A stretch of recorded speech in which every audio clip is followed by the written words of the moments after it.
البدع والأهواء، أهل البدع العقائدية وأهل البدع السياسية. نقول بيننا وبينكم السلف، بيننا وبينكم الكتب، كان فيقول البدع بيننا وبينكم. Bismillahirrahmanirrahim. Qala Imamul Bukhari rahimahullahu taala, dan kita masih di bab yang ke-34 itu penjemputan athar-athar yang sangat banyak itu ya. Baik. Kemudian kata Imam Al-Bukhari, wa qala Abu Hurairah, ini sudah ya. Wa yudhkaru an Jabir anna Nabiyya sallallahu alaihi wasallam kana fi ghazwati Dzatir Riqa. Disebutkan dari Jabir radhiyallahu an bahwasanya Nabi sallallahu alaihi wasallam pernah mengikuti perang Dzatur Riqa. Farumiya rajulun bisaham. Kemudian ada seorang lelaki yang ditembak dengan panah. Fanazafahu dam. Kemudian darah itu melemahkan dirinya karena darah terus mengalir. Faraka'a wa sajad. Kemudian dia rukuk dan sujud. Wa madha fi sholatih, dan dia tetap melanjutkan sholatnya. Tapi sebenarnya hadis ini diriwayatkan oleh Imam Ahmad dan yang lainnya, diriwayatkan oleh banyak a'imah, tapi semuanya dari jalur Aqil ibnu Jabir, dari ayahnya, bukan Uqail tapi Aqil, kata Al-Hafidh. Dan anak sahabat ini yaitu Jabir, anak Jabir ini dia majhul hal, makanya sanadnya jadi apa? Lemah. Makanya Imam Bukhari mengatakan wayud karu, dan disebutkan. Jadi ceritanya setelah terjadi perang itu, Nabi dan para sahabat mendapatkan ghanimah. Di antara ghanimahnya adalah ada seorang wanita orang musyrik, ditawan oleh kaum muslimin. Sebagaimana kalau orang kafir menang, mereka juga menangkapi kaum muslimin, wanita-wanita muslimin. Kaum muslimin juga seperti itu dengan izin dari Allah. Baik, izin syar'i. Kemudian suami dari wanita tadi pulang, mendapati kampungnya sudah kalah, kampung syirik itu. Maka dia bersumpah dengan nama Allah, dan ini aneh, bersumpah dengan nama Allah tapi tak mau beriman pada Allah, iman yang benar, bahwasanya dia akan membunuh Nabi Muhammad atau membunuh salah seorang dari sahabat Nabi. Baik, nah bukan kebetulan tapi apa? Di waktu yang hampir sama, tatkala Nabi dan para sahabat pulang, mereka tiba di suatu lembah. Maka, dan Nabi tentunya pakar dalam peperangan, beliau bertanya, siapa orang-orang yang mau berjaga di malam hari ini di puncak gunung atau di puncak bukit? Maka ada dua sahabat menyatakan, saya atau kami wahai Rasulullah. Maka mereka pun berangkat naik ke puncak bukit. Kemudian mereka bergantian, yang ini sholat, yang itu berjaga. Nanti di tengah malamnya bergantian, yang itu berjaga, ini sholat. Rencananya demikian. Baik. Nah ternyata tatkala mereka berjaga dan memang orang kafirnya berusaha mendekat untuk menyerang Nabi dan sahabat, tapi dia lihat ternyata sudah ada penjaga di situ.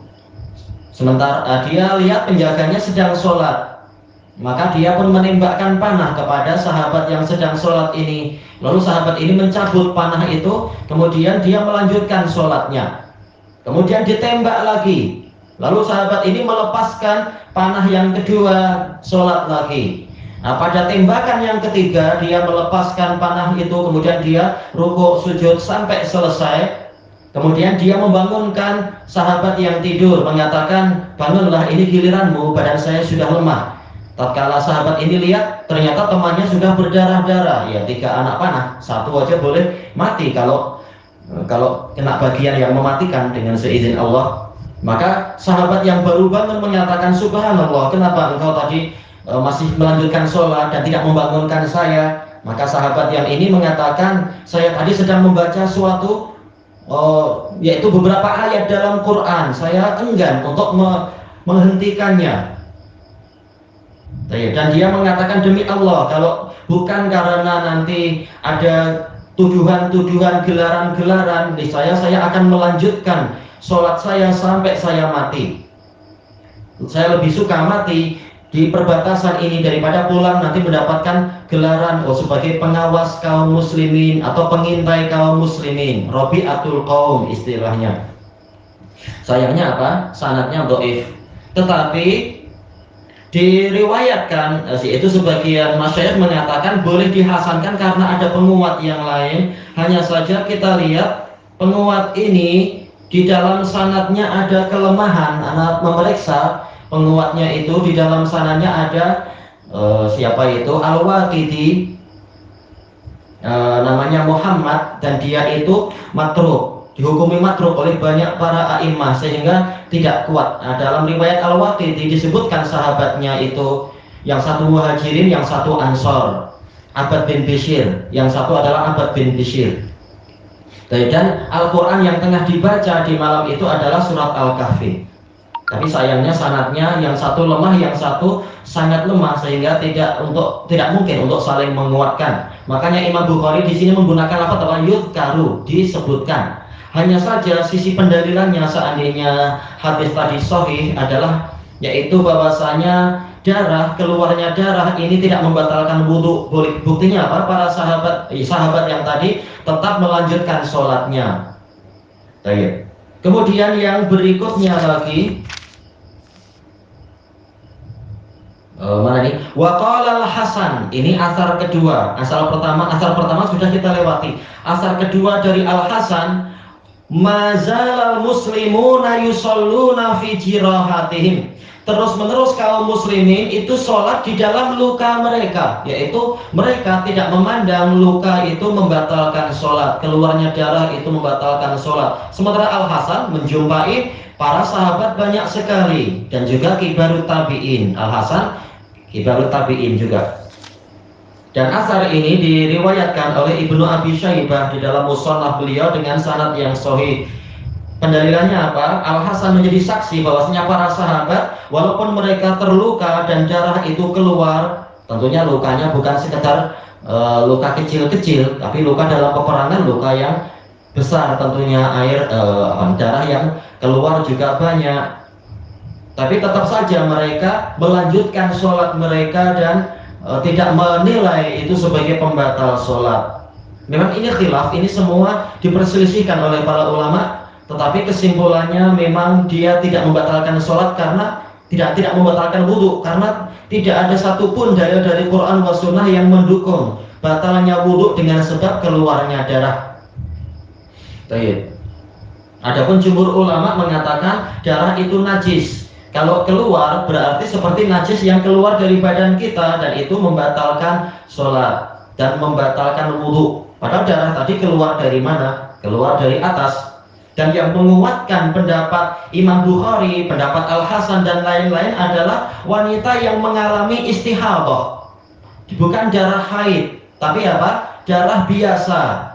Keluar dari mana? Keluar dari tempat keluarnya najis. Tapi Nabi tidak menyuruh untuk membatalkan sholat dan tidak menyuruh untuk berhenti dari sholat. Tetap sholat seperti biasa. Nabi hanya menyuruh untuk menahan jangan sampai darah itu menetes mengotori tempat sholat. Maka ini adalah dalil yang sangat kuat menunjukkan semata-mata keluarnya darah itu tidak membatalkan wudhu dan tidak pula menghalangi sholat. Itu pembahasan secara globalnya.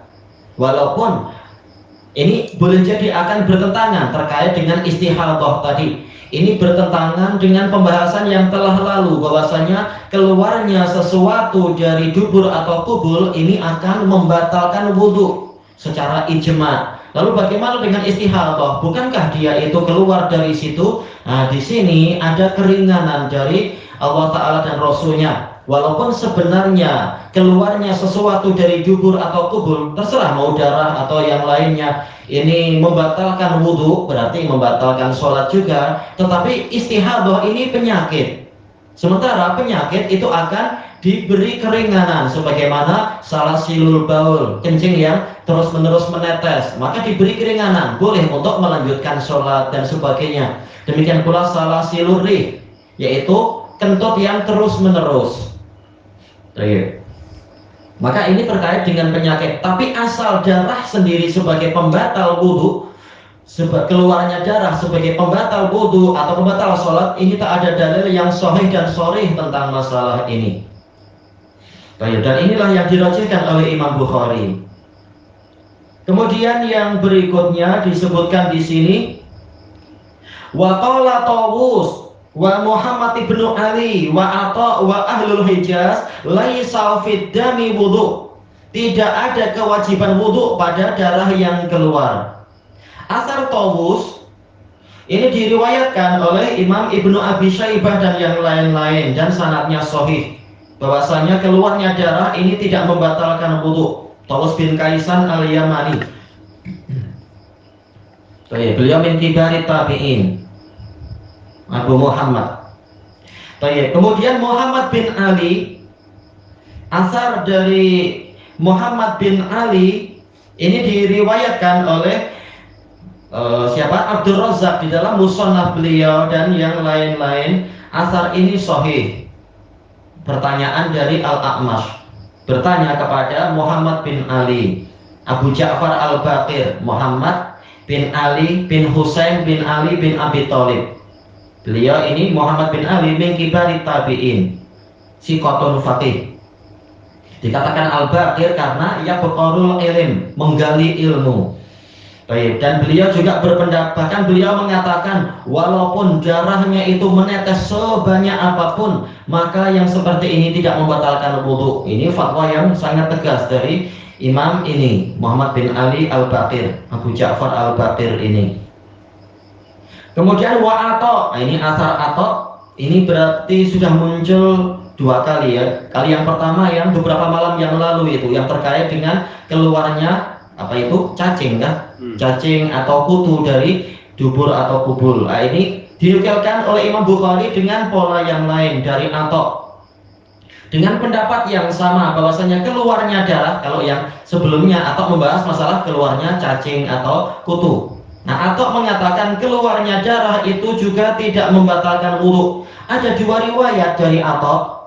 Kalau riwayat pertama diriwayatkan oleh Abdul Razak dalam Musannaf beliau dengan sanad yang wallahu alam mungkin sahih atau mungkin juga tidak sahih, karena apa? Abdul Razak meriwayatkannya langsung dari Ibnu Jurayj dari Atha. Ibnu Jurayj bertanya pada Atha tentang mimisan darah yang keluar dari hidung, maka beliau mengatakan tidak wajib wudu, lanjutkan sholatmu. Tapi datang juga dalam riwayat satu lagi sama, Abdul Razak meriwayatkan dari Ibnu Jurayj dari Atha. Sementara Ibnu Jurayj beliau mudallis, ini yang menyusahkan memang jadinya rahimahullah. Berpendapat sebaliknya, yaitu menyuruh untuk apa? Menghentikan sholat, kemudian membersihkan dulu bukan najis, apa tadi mimisannya itu, baru kemudian sholat. Maka ini nampak kontradiksi memang. Apakah menyebabkan sholat itu batal ataukah tidak? Tetapi Al-Hafidz rahimahullah meriwayatkan di dalam Taghliqut Ta'liq dengan sanad beliau agak panjang sampai kepada Atha dengan kalam yang sangat jelas, yaitu apa? Tidak ada wudu di dalam mimisan. Dan dohirnya pendapat inilah yang dipilih oleh Imam Bukhari, bahwasanya Atha mengatakan keluarnya darah itu tidak membatalkan wudu. Baik. Kemudian di sini Imam Bukhari mengatakan wa ahlul Hijaz, penduduk Hijaz, baik itu Mekah ataupun Madinah. Kalau penduduk Madinah ini yang fuqaha sab'ah, dan ini diriwayatkan oleh Al-Baihaqi rahimahullah di dalam As-Sunanul Kubra dari jalur siapa itu? Abdurrahman bin Abi Zinad dari Abu Zinad menukilkan dari Sa'id ibnu Musayyab dan para fuqaha sab'ah yang lain bahwasanya tidak ada wudu untuk darah yang keluar, yaitu darah keluar dari badan, ini tidak membatalkan wudu. Sanadnya wallahu a'lam, karena apa? Abdurrahman bin Abi Zinad beliau dhaif, tapi beliau langsung meriwayatkan dari ayahnya. Jadi bukan mustahil beliau hafal, karena langsung dari ayahnya. Ayah mengatakan Sa'id bin Musayyab demikian. Tapi barang siapa melemahkan, ya memang itulah asal dari teori dalam mustalah riwayat Abdurrahman bin Abi Zinad ini agak lemah. Walaupun beliau sendiri juga faqih dari kalangan fuqaha, dan sementara pembahasannya pembahasan fikih, tapi ada sanadnya memang, sehingga barang siapa melemahkan maka boleh jadi itu yang lebih kuat, sanadnya lemah. Baik, tetapi juga diriwayatkan dari Ahlul Hijaz ini dari Umar ibnu Khattab, yaitu diriwayatkan oleh Ibnu Abi Syaibah dengan sanad yang sahih dari Umar ibnu Khattab bahwasanya beliau dalam keadaan terluka, tatkala akhir hayatnya itu terluka, beliau tetap sholat. Dan ini yang menjadi dalil Imam Ahmad tatkala di dalam penjara, beliau ditanya, kenapa Anda terus sholat dalam keadaan Anda berdarah-darah seperti itu? Maka Imam Ahmad menyatakan, dan ini ada dalam Syiar Alamin Nubala, Imam Ahmad menyatakan Umar pun dalam lukanya tetap beliau sholat. Dan juga datang dari sejumlah tabi'in tentang masalah ini, bahwasanya keluarnya darah itu tidak membatalkan sholat. Wallahu a'lam, inilah yang rajih walaupun memang ada perselisihan. Tayyib, ilahuna wallahu a'lam. Subhanakallahumma wa bihamdika la ilaha illa anta astaghfiruka wa atubu ilaik. Walhamdulillahi rabbil alamin. Jazakumullahu khairan.